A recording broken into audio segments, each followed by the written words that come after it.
एक आदमी ने अपने जीवन भर पाई पाई इकट्ठा करके एक बंगले की तरह आलीशान घर बनाया। इस घर पर उस आदमी को बहुत ज्यादा मोह था। वह घर की जी जान से देखभाल करता था। छोटी मोटी प्रॉब्लम आए तो उसे तुरंत दुरुस्त करता था। कई बार लोगों ने उसे उस घर को बेचने की सलाह दी थी। बहुत लोगों ने उसे बहुत अच्छी कीमत पर उस घर को मांगा भी था।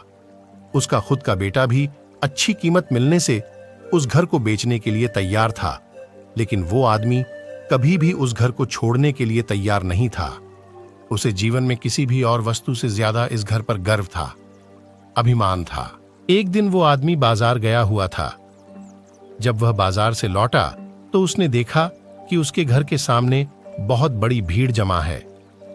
वह दौड़ते हुए आया तो उसे बहुत बड़ा आघात लगा, क्योंकि उसके घर में आग लग चुकी थी। अपने सबसे प्यारे घर को ऐसे आग में जलते हुए देखकर वह अधमरा सा हो गया। उसे समझ में नहीं आ रहा था कि वह क्या करे। उसने निर्णय लिया कि अगर उसका घर नहीं रहेगा तो वह भी नहीं रहेगा। वह भी उसी जलते हुए घर में अपनी जान दे देगा। अपने दुख में जब वो आदमी जलते हुए घर में जाकर अपनी जान देने गया, तब वहां तमाशा देख रहे लोगों में से एक ने उसे रोक लिया और उसे कहा कि क्यों बेवजह अपनी जान देना चाहते हो, क्योंकि अब यह घर तुम्हारा नहीं है। एक दिन पहले ही तुम्हारे बेटे ने इस घर का सौदा किसी के साथ कर दिया था। जैसे ही उस आदमी को इस बात का पता चला, उसका सारा दुख खत्म हो गया।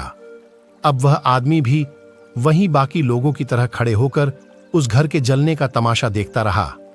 जब वहां पर उस आदमी का बेटा आया तो वह आदमी अपने बेटे के पास जाकर उसे कहने लगा, जरूर मैंने पिछले जन्म में कई पुण्य किए होंगे, इसलिए मुझे तुम्हारे जैसा बेटा मिला। अगर तुमने इस घर को सही समय पर बेच ना दिया होता तो आज मेरी जान चली जाती। तुमने इस घर को सही समय पर बेचकर मेरी जान बचा ली बेटा। बाप की बातें सुनकर बेटे का मुंह उतर गया। उसने बड़े दुख के साथ कहा कि पापा, मैं इस घर का सौदा करने के लिए जरूर गया था, लेकिन अभी इस घर का सौदा पक्का नहीं हुआ था। यह सुनते ही आदमी का दिल फिर से बैठ गया। वह अपना सर और छाती पीट पीट कर रोने लगा और कहने लगा कि मैं बर्बाद हो गया। पहले किसी और का घर जल गया, यह जानकर जो उसे खुशी हुई थी वह अब उसका घर है, यह जानकर दुख में बदल गई। दोस्तों, इस कहानी से हम बहुत अच्छी तरह से समझ सकते हैं कि दुख का कारण किसी भी चीज को अपना मानना होता है।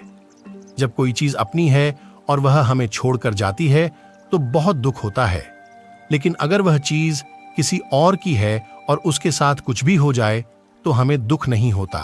श्रीमद् भागवत गीता में भी यही लिखा है कि किसी भी वस्तु को अपना मानना ही दुख का सबसे बड़ा कारण है। इसीलिए किसी भी वस्तु के साथ ज्यादा लगाव या मोह नहीं बांधना चाहिए। अगर हम ऐसा कर सके तो हमें जीवन में दुख भी नहीं होगा।